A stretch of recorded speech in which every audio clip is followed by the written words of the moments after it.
Hello there guys and welcome, it is Niran here, and today it is time for yet another episode of FIFA 15 Career Mode, now moving into Season 2 of our Career Mode here with West Ham United. And in today's episode we will be continuing with the transfer window. Of course, last time out we welcomed 4 new signings, Andre Ayew and Fabian Delph after signing their pre-contract agreements in January, and we also signed Jorginho Wijnaldum from PSV and Alain Traoré from FC Lorient. Now, Alain Traoré was somewhat more of a depth signing, but Wijnaldum hopefully will be a game-changing transfer. We're looking to complete a few more transfers today, mainly depth-wise. We're looking at Juan Bernat on loan. We're also looking at this guy, Eric Palmer-Brown, as a young centre-back to maybe provide a little bit of depth going later on into the season. Nothing much, he's 18 years of age, 65 stat. He's got good potential. We've also been looking at Kevin Wimmer, but unfortunately we won't be trying to sign him. As you can see, the bid last time was rejected. That's why I'm going in to make a new offer. But unfortunately they rejected this one as well and decided they wanted 2.2 million for him instead of the original 900,000. So unfortunately, we definitely won't be signing Kevin Wimmer because I'm not willing to do that, although he was a very good suggestion from one of you guys. We're also looking at Juan Bernat. That loan offer was actually accepted, but I'm going to leave that until right at the end of the transfer window until I've fully assessed what I need to do. I will try and sign a striker at some point in this transfer window, but we are running low on money. It is going to be very, very difficult, and I'll talk a little bit more about that later on in this episode. But as you can see, an explosive start to the second friendly of our pre-season friendly period against Fiorentina away from home. Winston Reid getting sent off in the 3rd minute, that 2 minutes after Kuma Babacar missed a penalty, and it wouldn't get less crazy, if you like. The craziness wouldn't decrease, but because as you can see there, Cuadrado giving Fiorentina the lead, and in the same minute, Ener Valencia equalises. Now we take the lead through Diafra Sakho getting his second goal of the pre-season period, and we win the game 2-1 away from home against Fiorentina, and a pretty strong Fiorentina team too. Of course, Cuadrado still playing for them on this update as well. Jussi Jääskeläinen getting injured. I can confirm that was only a 3-day injury, so nothing too major about that. As you can see, we've also, after that mad friendly there and getting our second win of the friendly period, we've finally got our league objective from the West Ham board, and that is to qualify for the Champions League. Now, that doesn't surprise me. We got into the Europa League last year. We're always trying to build on what we did last year. It is going to be very tough. We have spent quite a bit of money, and we've bought some very good players. We've got, those 2 pre-contract agreement players coming in as well. But I still feel as if I need more. I need a striker, and I'm asking the board now for £5 million. In return, I'm going to get to the semi-final of the Domestic Cup instead of the round of the 16. It was a little bit optimistic. I actually changed it to 6 in the end. As you can see, they actually wanted us to win the Europa League as well, which is a bit ridiculous. They replied back to me and said they're only willing to give me 2.2 million. And that is not enough. We have about 500 or 1 million, as you can see in the bank at the moment. We're going to spend £500,000 of that on Eric Palmer-Brown, because obviously the Sporting Kansas actually rejected the initial offer for him. So we had to make a new one. We initially offered them 300k, but now we're offering them 500k. Not that much, again, only a depth player, but we will need a bit more money if we are going to try and sign a striker like Ahmed Musa, that someone who you guys have told me about many a time in the comment section. But in the meantime, whilst I'm blabbering slightly, we're also playing FC Barcelona in a friendly, and by the hour mark, we're actually leading this one 1-0. Unfortunately, that would not last, though. Neymar actually equalising in the 75th minute, but we did pick up a draw against a pretty strong Barcelona team. Guys like Luis Suarez, Neymar, Jordi Alba, Alex Song, who of course was playing for us last season, Rakitic. All those guys are very strong defence as well, and we do come out of that with a 1-1 draw. As you can see, Sporting Kansas did Kansas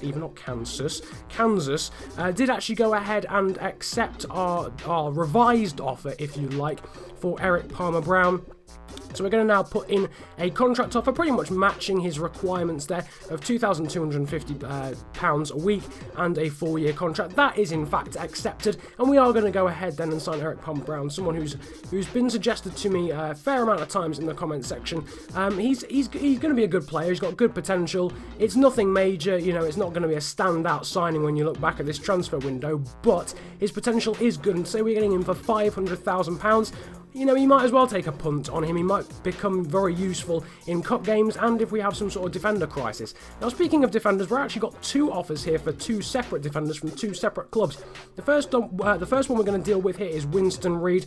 Got an offer in from Southampton of £5.5 million. We're actually going to counter-offer £9.5 million. I've decided to make a pact now to start counter-offering every single offer we get to make things more interesting, just in case someone goes ahead and makes some ridiculous offer. We're also counter-offering a bid we got from Newcastle for James Tompkins to £4.2 million after the initial £2.5 million bid from Newcastle, and they actually go ahead and say they're going to match that. Now, I didn't really know what to make of this. It's an opportunity to make money and to then spend on a striker, because we could always loan in a centre-back like Karim Rekic or John Stones, and he has in fact been sold, £3.6 million being allocated to me, but I don't know, he was very consistent towards the end of the season. Had a bit of a nightmare in the FA Cup, but I'm a little bit disappointed to see him go. Obviously a West Ham United youth graduate as well, someone who's a bit of a staple in West Ham's team in real life, so I feel as if I've disappointed maybe any West Ham fans who are watching. I do apologise, I just didn't think they were going to go ahead and match that.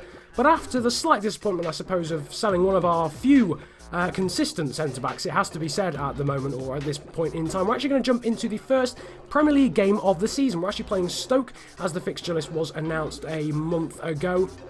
And this was looking like it could be a fairly difficult game. You know, Stoke are quite a difficult team to play on this game. Here you can see the starting 11. Scuffe in goal, no surprises there. Uchida, Reid there with Umtiti and Willems at the back. Kouyaté playing as a defensive midfielder. Wijnaldum, Andre Ayew also making their Premier League debuts today, with Valencia and Zarate up front. Now, the immediate thing in this game was actually that our defence was very solid in a fairly lacklustre first 25 minutes there. Willems and Umtiti doing a very good job early on in the game, and Willems there just passing that one out to Cheku Kouyaté. Now, Wijnaldum, who was playing very well, it has to be said, in the first 29 minutes in a West Ham shirt. He's going to actually play out to our other new signing, our other new debutant, and Andre Ayew, only denied there by a fantastic save from Asmir Begovic. That was really the first big chance of the game, the only real chance in the first half an hour. Stoke's first chance of the game would come when Arnautovic floats a ball in there for Bojan, and he strikes just wide. And Wijnaldum, who was really running the show, actually, it had to be said, very impressive first 45 minutes as a West Ham player. Plays it out to Downing, but his shot is a fairly last-ditch block there. Now moving on into the second half, Ener Valencia breaking through. Good save again from Begovic,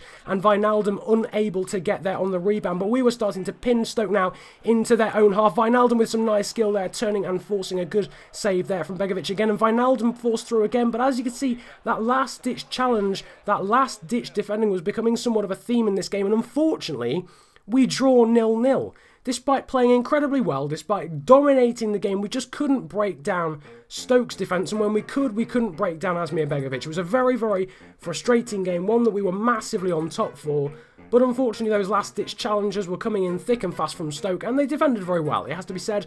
No one really played outstandingly for us. That didn't really help. I thought Wijnaldum was very impressive on his debut. I thought Andre Ayew should have scored. Wasn't too happy with our attackers. Zarate actually had to go off at half-time with an injury and was replaced by Diafra Sakho. He'll be out for 3 weeks. I failed to show that, actually. I do apologise. I may show that at the start of next episode just to remind you guys. But he'll be out for 3 weeks, so it'll have to be Sakho and Valencia up front. We'll have to try and sign a striker, and that's what we're doing now, especially with that injury to Zarate. The first striker we looked at was the Swiss striker Josip Dermic, who plays for Bayer Leverkusen, offering £3.8 million plus Modibo Maiga, who's somewhat of a player we don't really want, we don't really need. Also looking at Ahmed Musa, the 76 stat, 22-year-old player from CSKA Moscow, and offering a similar deal, money plus Modibo Maiga in this one. Pretty much offering as much as we possibly can. Andre Pierre Gignac as well, we're looking at. They're the 29-year-old playing for Marseille. He's 78 stat. We're also looking at Wissam Ben Yedder of Toulouse, their 24-year-old. And again, a very similar deal there, £4 million plus Modibo Maiga, one of the least amount of wages, I suppose, that comes with the baggage of Ben Yedder in comparison to guys like Musa. There you can see also offering Vincent Abubakar there of Porto, along with a few other guys, but unfortunately would be flatline rejected by absolutely everyone. We also made some bids there for Lacazette for Finn Bogerson of Real Sociedad and Luciano Vieto of Villarreal. As you can see there, we were rejected by all of those, apart from CSKA Moscow, who said they'd be willing to do that deal if you put a bit more money on the table for Ahmed Musa. Bit disappointing, same with Andre Pierre Gignac, but as you can see, a similar story. We've only really got a sniff of a chance with Gignac and Musa, it would appear at the moment, but they are offering, or they're wanting a lot more money than I have. So I don't know what to do. I don't know whether to try and shift budget allocation, try and go for different strikers altogether, try and go for more money, try and say we're going to win the league. Feel free to drop that in the comment section below. This is going to be my question of the day. A, who would you like me to sign as a striker? Because some of the suggestions that are coming in, I'm not entirely sure if I'm going to be able to do that because of the amount of money they're asking for guys like Ahmed Musa, and his wages are quite extortionate as well, so I can't just change the budget allocation. You know, I've got to actually have the money to go out and get him, and from players that I'm trying to sell, that just purely isn't going to happen. So drop that in the comment section below. That is my question of the day. Who would you like me to sign as a striker? If you would like me to sign anyone at all, if you don't think I need a striker, drop that in the comment section below, but if you do, drop your suggestion for a striker in the comment section, and yeah, just maybe give me some suggestions on how I can raise money for anyone a little bit better, because next season money won't be as much of an issue, but we are running a little bit low at the moment. In the meantime, I hope you did enjoy this episode of Career Mode. Feel free to drop a like if you did. Just liking just really shows that you are enjoying the series, as I always say, so I would really appreciate if you could smash the like button for this episode, comment about enjoying it if you enjoyed it that much, as well as leaving your suggestions for strikers to buy, and subscribe if you are new around here as well. But in the meantime, it has been an absolute pleasure ranting at you guys today. Have a good day, enjoy yourselves, and goodbye.